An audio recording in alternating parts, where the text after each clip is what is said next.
Сайн байцгаана уу? Хуулийн инженер нэвтрүүлгийн энэ удаагийн дугаарт шүүх шинжилгээний ерөнхий газрын эрдэмтэн нарийн бичгийн дарга бөгөөд эрдэм шинжилгээ сургалт хөгжүүлэлтийн төвийн дарга доктор Сагдагийн хошууч Түмэн настай та бүхэнтэй уулзуулж байна. Хоёрын өнөөдрийн ярилцах сэдэв бол шүүх шинжилгээний тухай хуулийн талаар ярилцсан. Сайн байна уу та? Сайн байна уу? Энэ өдрийн мэнд хүргэе. Баярлалаа. Дамжсан энэ өдрийн мэнд хүргэе. Шүүх шинжилгээний тухай хууль сая шинжилэн найруулагдаж баталсан тийм ээ. Ямар давуу талууд, ямар онцлог зүйл залбал нэмэгдэж орсон юм. За, шүүх шинжилгээний тухай хуулийн шинжилсэн найруулга 2022 оны 12 дугаар сарын 23-ны өдөр Монгол Улсын их хурлын хуралдаанаар батлагдсан. За, өмнө нь бол шүүхийн шинжилгээний тухай хууль буюу 2009 онд батлагдсан хууль хүчин төгөлдөр өөрчилж ийсэн. За, өмнөх хууль 45 зүйлтэй байсан бол энэ шинжилсэн найруулга 81 зүйлтэй болж ингэж өргөжөж батлагдсан байгаа. За, шүүх шинжилгээний тухай хуулийн шинжилсэн найруулга дээр маш олон шинэ харилцааг зохицуулах юм зохицуултууд нэмэгдэж орж ирсэн. За, хамгийн онцлог гол зохицуулт гэх юм бол өмнө нь шүүхийн шинжилгээний үндэсний хүрээлэн нэртэйгээр үйл ажиллагаа явуулж ирсэн байгууллагыг засгийн газрын хэрэгжүүлэгч агентлаг болгож өргөжүүлж тэгээ шүүх шинжилгээний ерөнхий газар гэсэн нэртэйгээр манай байгууллага үйл ажиллагаа явуулж байна. За, мөн шүүх шинжилгээний тухай хуулийн шинжилсэн найруулга батлагдсанаар шүүх шинжилгээний үйл ажиллагааг бүсчилсэн хэлбэрээр зохион байгуулах ийм зохицуулт бас мөн тусгагдаж өгсөн. Үүнтэй холбоотойгоор хэлбэрээр гэдэг нь бүсчилсэн хэлбэр гэдэг нь нийтдээ 5 аймагт бүсийн шүүх шинжилгээний төвүүдийг байгуулж өгсөн гэсэн үг. Үүнтэй холбоотойгоор бүсийн шүүх шинжилгээний төвүүд дээр өмнө нь шүүх шинжилгээний ерөнхий газрын лабораториуд дээр хийгддэг байсан нарийн мэргэжлийн шинжилгээнүүдийг орон нутагт хийх ийм боломж бүрдсэн гэсэн үг. Ер нь шинэ ямар зүйл заалтууд нэмэгдсэн хуучин хуулиар. За, шинжилсэн найруулга дээр шинэ төрлийн шинжилгээнүүдийг хийх эрх зүйн орчин бүрдсэн. За, тухайлах юм бол сэтгэл санааны хохирол буюу бид бүгдийн мэддгээр энэ шинжилгээг сэтгцэд учирсан хор уршигын зэрэглэл тогтоох шинжилгээ гэсэн энэ нэршлэр хийх ийм эрх зүйн орчин бүрдсэн. За, мөн инженер техникийн шинжилгээ хийх, за хөрөнгийн үнэлгээний шинжилгээ хийх, за хүрээлэн буй орчны үнэлгээ хийх гэсэн ийм маш олон төрлийн шинжилгээнүүдийг шинээр шүүх шинжилгээний байгууллага дээр хийх энэ эрх зүйн зохицуултуудыг тусгаж өгсөн. Мөн энэ шинэ төрлийн шинжилгээнүүдийг зөвхөн шүүх шинжилгээний байгууллага дээр хийх бус, за шинжээчийн үйл ажиллагаа эрхлийг зөвшөөрөл авсан тусгай мэдлэг бүхий иргэдэд шинжээчийн үйл ажиллагаа эрхлэх зөвшөөрлийг 5 жилийн хугацаатаагаар олгоод тэгээ энэ хүмүүс давхар шүүх шинжилгээний байгууллагаас гадуур энэ шинжилгээ хийх ийм эрх зүйн орчныг бас бүрдүүлж өгсөн байна. Тусгай мэдлэг бүхий иргэд гэж юуг тодорхойлж байна? За, шүүх шинжилгээний тухай хуулийн 11-р зүйлд шинжээчийн үйл ажиллагаа эрхлэх зөвшөөрөл олгох асуудлыг хэрхэн зохицуулах талаар зүйл заалтуудыг тусгаж өгсөн. За, тусгай мэдлэг бүхий иргэн гэдэгт нь хэн хамаарч байгаа гэхээр за, аливаа нэг шинжлэх ухааны салбарын мэдлэгийг бакалаврын түвшинд эзэмссэн. За, энэ мэрэгчлэр 10 ба түүнээс дээш жил ажилласан. За, мөн энэ шаардлагатай тэр нарийн мэргэжлийн сургалтуудад хамрагдаж сертификат гэрчилгээгээ авцсан. За, ял шийтгэл эдэлж байгаагүй. За, ийм Монгол улсын иргэнийг хэлж байгаа. За, энэ иргэн жишээлбэл ихэмч ангаахын их сургууль төгссөн ихэмч мэргэжилтэй хүн байлаа гэхэд ихэмчийн мэргэжлэрээ 10 жил ажилласан. За, би ингээд шүүх хэмнэлгийн шинжилгээ хийя, шүүх ангаах ухааны шинжилгээ хийя гэдэг юм бол шүүх шинжилгээний сургалтад хамрагдаад за, мөн саяын энэ хуульд заасан байгаа шаардлагуудыг хангасан бичиг баримтуудаа бүрдүүлж өгөөд тэгээ шинжээчийн үйл ажиллагаа эрхлэх зөвшөөрлийг шаардлага хангаж байгаа тохиолдолд 5 жилийн хугацаатаагаар авах ийм боломж бүрдсэн. Улаанбаатар дэдгээр өдрүүдэд бороо тийм ээ. Энэ борооны ясны улмаас бас газрын юунаас барилга байшингуудын бас хазаалт үүсэж байгаа бас барилгын тусгай инженерүүдэд бас энэ эрхийг олгох боломжтой юм байна тийм ээ. Тийм. Инженер техникийн шинжилгээний газар шүүх шинжилгээний ерхий газар дээр шинжилгээний газар байгаа. За, энд болохоор барилга байгууламжийн шинжилгээ хийх гэсэн ийм үндсэн чиг үүрэг байгаа. Үүнтэй мөн адилаар яг энэ барилга байгууламжийнхаа чиглэлээр тусгай мэдлэг эзэмссэн энэ салбартаа 10-аас дээш жил ажилласан ийм иргэд бас энэ төрлийн шинжилгээ хийх эрхийг аваад за, энэ барилга байгууламж яаж баригдсан хийц материал нь ямар байгаа юм, суурийг нь хэрхэн зутгасан процессын алдаа гарсан юм уу үгүй юм уу гэдэг эдгээр зүйл дээр адилтгалын болон онцлогооны шинжилгээ хийх ийм эрхийг авах боломжтой гэсэн үг. Ер нь цаашдаа бол ингээд инженерийн байгууламжуудыг бол танахаар бол заавал хэмжүүлэх ёстой юм. Энэ шинээр баригдаж байгаа барилгуудыг чанар стандартаа мөрдөөгүй учраас удамаас зам инженерийн байгууламжууд барилгууд чанаргүй баригдаж байгаа шүү дээ. Эндээс болоод маш олон иргэд тохирч байгаа. Тийм. Тэгэхээр яг шүүх шинжилгээний байгууллага бол одоо эрх бүхий этгээдийн хүсэлтээр шинжилгээ хийж дүгнэлт гаргадаг гэсэн үг тийм. Тэгэхээр одоо аливаа нэг маргаан дээр одоо өөрийнхөө санаачлахаар оролцохгүй гэсэн үг. За тодорхой нэг хэрэг маргаан гарлаа энэ асуудлыг шийдвэрлэхэд шүүх шинжилгээний байгууллагын одоо тусгай мэдлэг бүхий шинжээчийн мэдлэг шаардлагатай байна гэд эрх бүхий этгээдээс хууль ёсны шийдвэр гаргасан тохиолдолд манайх шинжилгээ хийж оролцох юм боломжтой байгаа гэсэн үг. Жишээлбэл иргэд бол одоо шинээр орон сууц хултаж явах та тийм ээ. Энэ газар одоо танаа байгууллагаар шинжилгээ хийж өгөөч. Энэ барилгын насжилт нь ямар вэ? Энэ барилгын стандартын дагуу баригдсан уу, баригдаагүй юу гэдгийг өсөлт гаргавал одоо шинжилгээ хийж өгөх боломж байдаг хуулийн хүрээнд. За иргэдийн хүсэл дээр шинжилгээ хийдэг шүүх шинжилгээний байгууллага. Яг эрх бүхий этгээдийн хүсэл дээрээс шинжилгээ хийж байгаа гэсэн үг. За тэгэхээр бүхий этгээд гэдэг нь одоо баян зүрх дүүргийн засаг дарганы эрх бүхий этгээд байж болох уу? за энэ болохоор яг шүүх прокурор тий цагдаа гэд ингээд хуульсгуулах үйл ажиллагааг явуулж байгаа. Хуулинд нь заасан. Тий заасан шинжилгээ хийлгэх эрхтэй гэд одоо салбарынх нь хуулинд заагаад өгсөн байгаа. Эрх бүхий этгээд л хийлгэх боломжтой гэсэн үг. Тий. Тэр нөгөө бас сайн бас байж болох юм тийм ээ тухайн салбарыг. Тийм салбарын асуудал. Одоо жишээлбэл заавал одоо хууль сахиулах чиглэлийн гэхгүйгээр улсын бүртгэлийн газраас манайх дээр одоо шинжилгээ хийлгдэг. Тухайлах юм бол одоо нэг иргэн одоо иргэний үнэлэхээ нөгөө солих хугацаанд болдог штэ тий. Тэгэнгүүт ингээд ирэнгүүт гоо сайхны мэдцэлд орчвол яг нөгөө ингээд 16 настай үеийнхэн зурагтай харьцуулаад харахаар шал өөр хүн болцсон байдаг. Тэгэхээр энэ дээр тусгай мэдлэг шаардлагатай. За одоо энэ дулмаа гэдэг байгаа хүн энэ хүн яг өөрөө мөн бэ нү гэдэг дээр дүр төрхийн шинжилгээ хийх гээд ирдэг гэсэн. Тэгэхээр манайх одоо яг нөгөө харьцуулан шинжилгээ хийгээд за энэ хүн бол ингээ ийм өөрчлөлтүүд байгаа ч гэсэн одоо ингээд дулмаа гэдэг хүн бол мөн байна гэдэг дүгнэлтийг гаргаж өгөх боломжтой гэсэн. Ингээд иймэрхүү байдлаар одоо заавал гэмт хэрэг гэхгүйгээр одоо аливаа нэг асуудал маргааныг шийдвэрлэхэд тусгай мэдлэг шаардлагатай бол тэр эрх бүхий этгээдийнх нь шийдвэрээр шинжилгээ хийж байгаа. Бас нэг энэ хуулийг уншиж байхад бол бас сайн хууль болсон гэж би өөрөө хуульч хүн биш л дээ. Өөрөө сэтгүүлчний хувьд сая таныг зочноор хайхаа өмнө бас судалж үзсэн. Тэгэхэд энэ байгаль орчны экологийн үнэлгээ шинжилгээг бас хийдэг болсон байна. Энэ бол шинэ заалт юм байна тийм ээ. Тийм. Энийг одоо яаж хийх вэ? Хүмүүсийн өсөлтөөр эсвэл заавал тэнд асуудал үүсгэхэд очиж хийх үү? Жишээлбэл одоо хэрийн төмөр байна. Тухайн хүмүүсд амьдарч байгаа хүмүүс байгальтайгаа зөв төсөөр харьцснаас болоод унаг нь юугаа алдаж जैन тийм ээ. Хэлбэрээ энэ бас шинжилгээ хийх үү? За тэгээ шүүх шинжилгээний тухай хуулийн шинжилсэн найруулгаар яг энэ төрлийн шинжилгээг хийхийн эрх зүй орчин бүрдсэн. За өмнө нь манайх экологийн шинжилгээний лаборатори, хүрээлэн боршны шинжилгээний лаборатори гэдэг эдгээр лабораториуд дээр бол яг энэ чиглэлийн одоо амьтан ургамалтай холбоотой, устай холбоотой шинжилгээнүүдээ хийжсэн. Үнэлгээг бол огт хийгээгүйсэн. Үнэлгээний асуудал бол өөрөө одоо жишээлбэл яг хохирогч нь Монгол улс буюу Монгол улсын төр байдаг. Яг байгаль орчин сүйдэж байгаа тий. Тэнд одоо ямар нэг одоо хохирол учирж байгаа үед одоо тэгэхээр яг одоо ойн байцаагч гэдэг юм уу тий улсын байцаагч, байгаль орчны байцаагч гэдэг эдгээр хүмүүс одоо иргэдийн гомдол мэдээлэл дээр тулгуурлаад одоо тэрэн дээр үнэлгээ хийлгэх үнэхээр нөхцөл байдал одоо өөрчлөгдсөн тий иймэрхүү зүйл байвал шинжилгээ хийлгэх шийдвэр гаргаад хүсэлтээ гаргаад тэгээ манай байгууллага дээр хийлгэж байгаа. Тэгээ тэрнээс бол яг нөгөө түрүүний хэлсэнчлэн иргэд хүсэлт гаргасан тохиолдолд бол манайх шинжилгээ хийхгүй. Тэгээ яг нөгөө эрх бүхий этгээд нь за энэ дээр ийм асуудал үүссэн байна. Үнэхээр одоо усыг нь бохирдуулчихжөө тий хөрсийг нь сэндийчихжөө тий энд одоо ургаж исэн тэр ашигтай ургамлууд үгүй болчихжоо гэдэг юм уу тий ингээ бүхэлд нь үнэлгээ хийлгэх байдлаар экологийн тэнцвэрт байдал алдагдсантай холбоотой ч гэдэг юм уу ийм асуудлуудыг шийдвэрлүүлэхээр үнэлгээ хийлгэж байгаа ийм шинжилгээнүүд бол манайх дээр хийгдэж явж байгаа. Тэгэхээр одоо хоёр бүхий хүмүүс бол танаа байгууллагад хандаад өөртөө оршин амьдарч байгаа цом орон нутгийнхаа байгаль экологийн шинжилгээ үнэлгээ хийх боломжтой юм тийм ээ. Тийм тэгэхээр одоо яг нөгөө тухайн одоо орон нутагта энэ асуудлыг нь хариуцж байгаа мэрэгжлийн хүнд нь хандаад ийм асуудал үүслээ энэ дээр шинжилгээ хийлгэж өгөөч гэх тухайн хүндээ хүсэлтэд гарангууд тэр албан ёсны шинжилгээ хийх эрх бүхий этгээд нь манайхд хүсэлтэд гарна гэсэн үг. Иргэдийн хүсэлтээр яагаад шинжилгээ хийдэг вэ? Эсвэл тэр иргэд тэр эрх бүхий хүмүүс нь хандах хэрэгтэй юм. Тэгээ иргэд эрх бүхий хүмүүстэй хандах хэрэгтэй. За шүүх шинжилгээний тухай хууль дээр шинжилгээ хийлгэх эрх бүхий этгээдийн шийдвэрийг үндэслэн шүүх шинжилгээ хийнэ гэдэг ингээд тусгаад өгсөн байгаа учраас яг эрх бүхий этгээдүүдийнх нь хүсэлтээр л хийдэг гэсэн үг. За дээрэс нь өөрөө шүүх шинжилгээний ерхий газар чинь манай Монгол улсад үйл ажиллагаа явуулж байгаа шүүх шинжилгээ хийж байгаа яг энэ мэрэгжлийн цорын ганц байгууллага.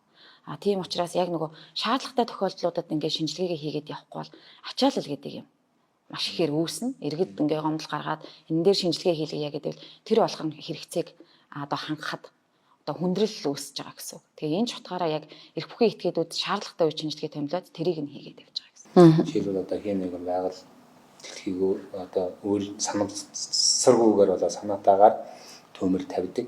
Тэрийг нь одоо улсаас хөрөнгө мөнгө гаргаж унтрааж байгаа. Нөгөөдөлд нь тэр хөрөнгө мөнгнөөс илүү үнэтэй зүйл тань шатж байгаа шүү дээ. Энэ талаар та юу хэлмээр вэ?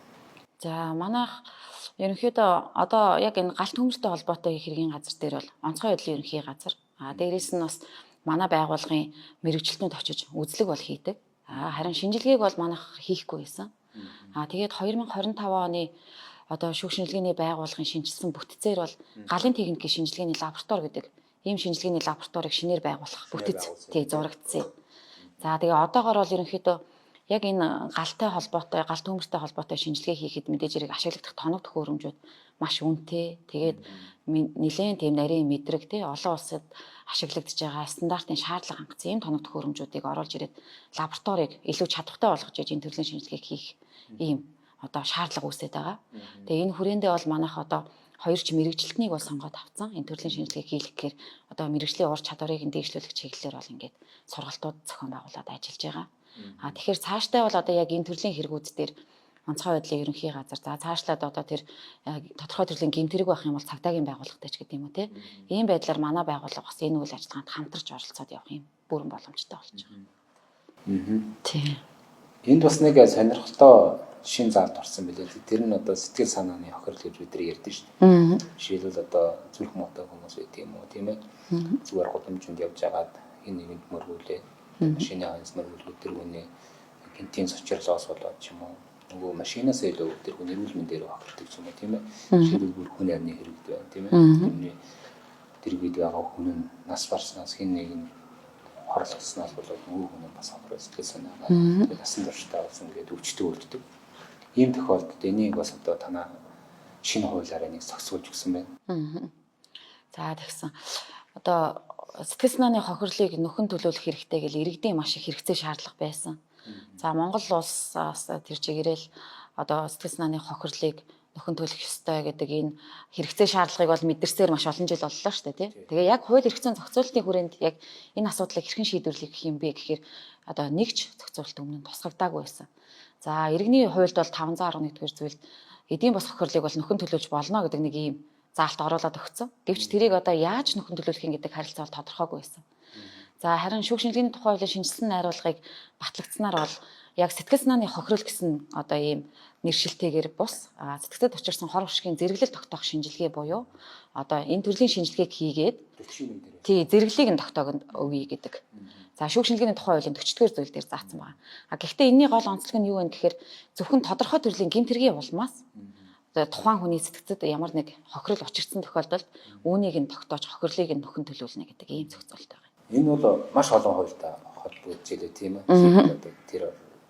Террорист. Тийм террорист үйл ажиллагаа. Тэгээд одоо жишээлбэл энэ маш сонирхолтой санагдсан л да одоо бидний нөгөө үздэг уран сайхны кино шиг л юм байна. 41.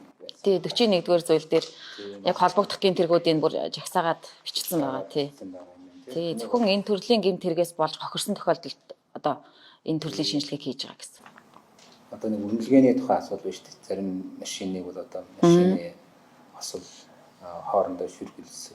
Зарим үнэлгээний байгууллагууд бол үнэтэй машиныг маш хямдхан үнэлсэн тий. Эсвэл хямдхан машиныг амар үнэтэй үнэлсэн. Тэр нь бол хөндлөнгөөс нөлөөлсөн гэдэг иргэд гомдол мэдүүлээд байдаг шүү дээ. Тэгээд энэ бол одоо иргэдэд өдөр болгон тулмагддаг асуудал учраас бас энэ хуулийн зохицуулалт орсон уу? Зохицуулалт орсон бол бас манай үзэгчид бас мэдээж аваасаа гэдэг үгээр асууж. За тэгсэн яг шүүх шинжилгээний тухай хуулийн шинжилсэн найруулга дээр бас орж ирсэн шинэ зохицуулалтын нэг нь энэ яалтчгүй юм уу? Шүүх шинжилгээний тухай хуулийн 35 дугаар зүйл дээр хөрөнгөний үнэлгээний шинжилгээ хийх асуудлыг анх удаа тусгаж өгсөн. За өмнө нь бол шүүх шинжилгээний байгууллага дээр зөвхөн эдийн засгийн шинжилгээг хийдэг байсан. Хөрөнгөний үнэлгээтэй холбоотойгоор ямар нэг шинжилгээ хийх зохицуулалт байгаагүй. Тэгээ 35 дугаар зүйл дээр юу гэж заасан бэ гэхээр хөрөнгөний үнэлгээ хийчихэж байгаа юм тий тайлан гарчиж байгаа. За ингээд нөгөө нэг тэрийг тодорхой бус үнэлсэн. За үнэлгээнд бодиттой бус гээд одоо тэр үнэлгээ хийлгсэн иргэн ч юм уу эсвэл тэр үнэлгээг хийлгэж байгаа эрх бүхий этгээд одоо энийг бодиттой бос байна гэж үзэх юм бол шүүх шинжилгээний байгууллага дээр хөрөнгийн үнэлгээнд хийцэн тэр тайлан дээр нь үнэлгээний шинжилгээ илгэх юм хэрэгцээ зохицуулалт орж ирж байгаа гэсэн. Тэгээ энэ бол одоо нэг талдаа бас одоо яг үнэлгээ хийж байгаа байгууллагууд хувийн байгууллагууд байдаг учраас одоо юу гэдэг иргэдийн л бас нөгөө л гомдол тий хардлага байна шүү дээ тий. Яг одоо 500 мянган төгрөгийн хохирол байхад 5 сая гаргачлаа. Тэгээ яг энийг нөгөө эцэслээд ингээд дээр нь тэрийг нь одоо тий яг зөв байна буруу байна гэдээ ингээд үнэлээд хяналт тавиад өгөх ийм тогтолцоо яалтчгүй хэрэгтэй байсан. Тэгээ энэ ч үүднээсээ одоо хөрөнгийн үнэлгээтэй холбоотой ямар нэг маргаан гарсан тохиолдолд тэрэн дээр нь шинжилгээ хийж болно. Энийг одоо шүүх шинжилгээний байгууллага хий гэдэг ийм зохицуултыг бол тусгаж өгсөн байна. Хоёулаа сайн нэг сэтгэл санааны сэтгцэд учрах сэтгцэд учирсан тий. Хор уршгийн зэрэглэл. Хор уршгийн зэрэглэл. Энэ талаар илүү дэлгэрэнгүй ярилцъя. Ер нь их олон зүйлийг төгсүүлсэн байгаа. Гэхдээ иргэдийн амьдралд өдөр болгон тохиолдож байгаа энэ шин зүйл заалтуудыг бас онцолж ярилцмаар санагдсан. Та түрүүн ярьжсэн шүү дээ. Энэ зүйл заалтад иргэд их талархалтай байгаа гэж. Тий, одоо тэр нь яаж мэдэгдэж байна? За, яг сэтгцэд учирсан хор уршгийн зэрэглэл тогтоох шинжилгээг бол 2023 оны 7 сарын 1-ээс эхлээд одоо хууль хүчин төгөлдөр үйлчилж эхэлснээс хойш хийж эхэлсэн. За, одоо юу гэдэг юм бид бүхэн ч гэсэн одоо тий заавал гэмт хэрэгт өртөөгөө ч гэсэн аливаа нэг байдлаар одоо биеийн одоо ийм тодорхой бодиттой хохирлоо бол одоо эмчилгээний зардал хэлбэрээр ч юм уу ингээд төлөвлөж болж исэн. Гэтэл одоо юу гэдэг өрөөсөн гараа хугалуулчаад тий эсвэл өрөөсөн гараа бүр ингээд алдцсан тий өрөөсөн гаргүй олчоод эннээс хүн өөрөө маш их сэтгцэн одоо тэр гэмтэл авч байгаа. Нэг ёсондоо ингээд харагдах хүний гоо сайхны байдал тий өрөөсөн гаргүй болчихно. Дахир дутуу болчихно. Бүхэл бүтэн ингээд насаараа хөгжлийн бэрхшээлтэй иргэн гэдэг ийм нэр зүүн тий. За тэгээд одоо ингээд хамт амьдарч байгаа эхнэр нөхөр гэдэг юм уу? Хүүхэд нь хүртэл хүнийг тэр хүнийг юу гэж харах вэ тий? Ажил хөдөлмөр хийгээд явхад тэр хүний гоо зүй тий царай зүс гэдэг ингээд маш олон ингээд үнэлж болохгүй зүйлсийг тэр хүн алддаг. Үүнийг нь бол одоо өмнө нь ерөөсөө нөхөн төлдөггүй байсан гэсэн. Тэр хохирлыг нь огт одоо төлж өгдөггүй байсан учраас энэ эрх зүйн зохицуулалт орж ирээд энэ төрлийн шинжилгээг хийх хэрэгцээ шаардлага бол маш их гарсан. За энэ нь юугаар харагдаж байна гэхээр одоо шүүх хангаах ухааны шинжилгээний газар буюу шүүх сэтгцэн шинжилгээний тасаг дээр манайх энэ төрлийн шинжилгээг хийж байгаа. Тэгээ маш олон шинжилгээ томилогдож байгаа. За дээрэс нь мэдээж хэрэг төрийн байгууллага учраас батлагдсан бүтэц оронтоо гэж байгаа. Ажиллаж байгаа тодорхой төрлийн сэтгэл зүйч сэтгцэн эмч нар ажиллаж байгаа байхгүй юу? Дээрэс нь энэ төрлийн шинжилгээг хийхдээ зөвхөн нэг хүн хийдэггүй.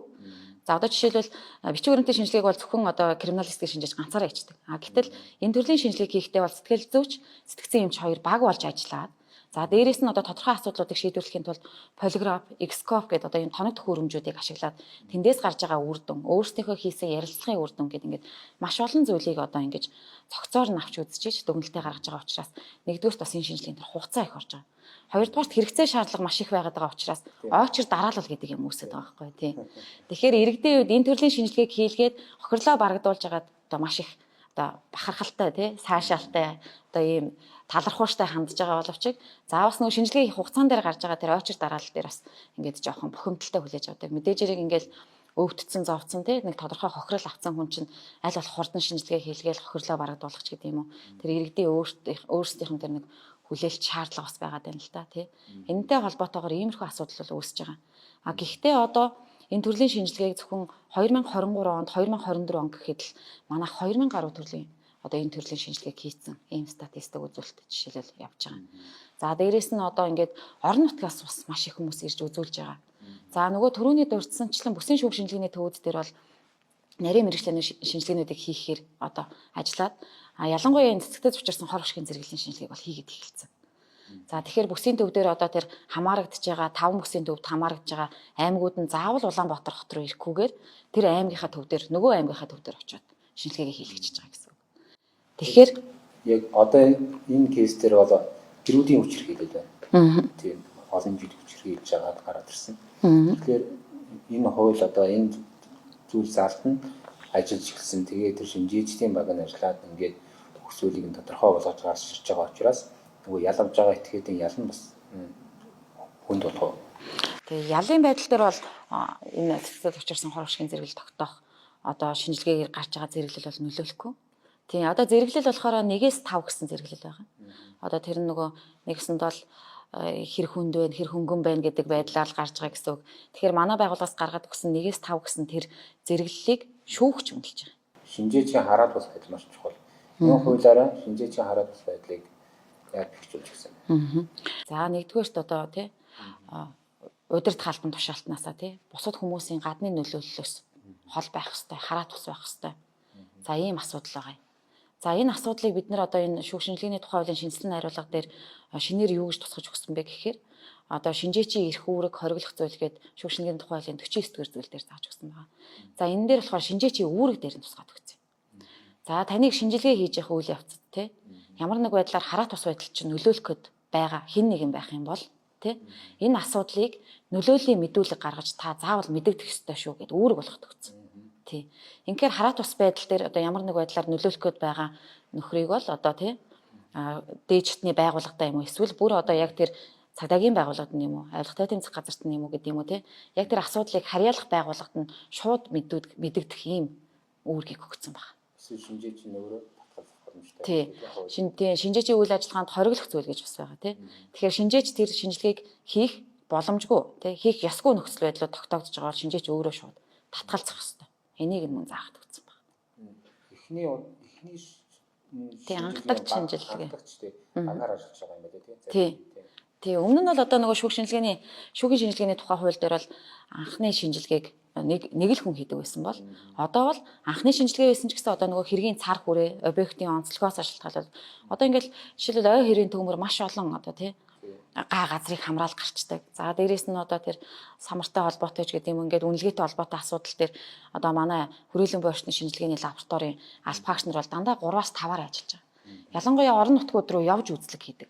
Одоо тэр чинь нөгөө нэг бусад шинжилгээний объектчийг одоо модыг аваад ирнэ гэж байхгүй шүү дээ тий. Тэр газар нутгийг нааш нь авчирж ирээд лабораторид хийх боломжгүй учраас яг өөрснөө явуулын лабораторио аваад явдаг. Хэргийн газрын үзлэгээ хийхин тулд очоод шаардлагатай тоног төхөөрөмжүүдээ ашиглаад үзлэгээ хийгээд ингээд явж байгаа гэсэн үг. Тэгэхээр энэ нь бас ингээд бас нэг онцлог болоод ирж байгаа юм л да тий. Тий. Одоо шинжээчдийн ур чадвар хүний нөөц юм байна. Зэрэг тэгээд яг өнөөдөртөө танай байгууллага хэдэн төрлийн шинжилгээ хийж. За шүүх шинжилгээний байгууллагын нэг гол онцлог нь яг одоо хууль зүйн дотоод хэргийн яамны харьяа агентлагч гэсэн одоо яг хийж байгаа үндсэн чиг үүрэг нь яг шинжлэх ухааны бүхий л салбартай уялддаг. Энэ талаараа бол одоо шинжлэх ухааны байгууллага гэж үзнэ. За тийм учраас одоо хийгдэж байгаа шинжилгээ маш олон төрлийн за төрлөөр нь гаргаад үзтлээ гэхэд л 160 гаруй төрлийн шинжилгээ хийж байгаа. Энэ нь өөрөө дотроо дид төрлөгээ задлагдана. Тийм ингээд маш олон төрлийн шинжилгээ хийж байгаа. Одоо 160 гаруй. Тий өмнө нь бол бид бүгдийн гаргаж ирснээр 130 гаруй төрлийн шинжилгээ хийж исэн. Тийм тэгээ одоо дид төрлүүдээ нэмэгдэх юм бол одоо ингээд зөвхөн химийн шинжилгээний лабораторид гэхэд стандарт ажлын заавраараа ингээд салгаад ирлээ гэхдээ 60 гаруй төрлийн дид төрлийн шинжилгээ хийн ч гэдэг юм уу тий. Ингээд асуудлуудыг бүрэн тогтоож ин гэсэн үг шүү дээ тий. Ийм байдлаар за хүний нөөцийн хувьд гэх юм бол яг одоо маш олон төрөл мэргэжлийн хүмүүс ажилладаг гэдгээрээ онцлогтой. За жишээлбэл эмч ажиллаж байхад эдийн засагчтэй, хуульч, эрхцөөч, физикч, за биологч, эрдэнэтгэнч гэдэг ингээд маш олон төрөл мэргэжлийн хүмүүс ажилладаг. Тодорхой мэргэжил байхгүй. Тий. Яг мэргэжлээрээ чадварчсан хүмүүс. Нөгөө тусгай мэдлэгтэй л хүн байх хэрэгтэй байхгүй юу? Тэгэхээр нөгөө тусгай мэдлэгийг эзэмшихийн тулд маш олон одоо мэргэжлийн одоо тэр чадварыг эзэмссэн хүмүүс л нэг дор ажиллаж байгаа гэсэн үг. Баг болоод ажиллаж байгаа. Олон зүйлийг тогтоож байгаа гэсэн үг. За баярлалаа. Таны цаашдын ажил хөдөлмөрт өндөр амжилт хүсье. Бидний урилгыг хүлээн авч ирж сонирхолтой ярилцлагаар өнөөсөн баярлалаа. За та бүхэнд бас маш их баярлалаа. Шүүх шинжилгээний тухай хуулийн шинжилсэн найруулга бол зөвхөн шүүх шинжилгээний байгууллагын үйл ажиллагаа бус одоо Монгол улсын иргэн бүрт ялангуяа хууль зохиолох үйл ажиллагаа явуулж байгаа этгээдүүдийн хувьд бас томоохон өөрчлөлтийг авчирсан ийм эрх зүйн акт байсан. Тэгээд энэ асуудлыг бас бид бүхэнтэй ярилцаж энгийн үгээр иргэдэд болон одоо бусад хүмүүст мэдээлэл өгөх зорилгоор бидэнтэй ярилцлага хийсэнд бас баярлалаа. Танд ажлын өндөр амжилт хүсье. Баярлалаа. Өчигдөр та бүхэндээ хуулийг энгийнээр нэвтрүүлгийн энэ удаагийн дугаарыг хүргэлээ.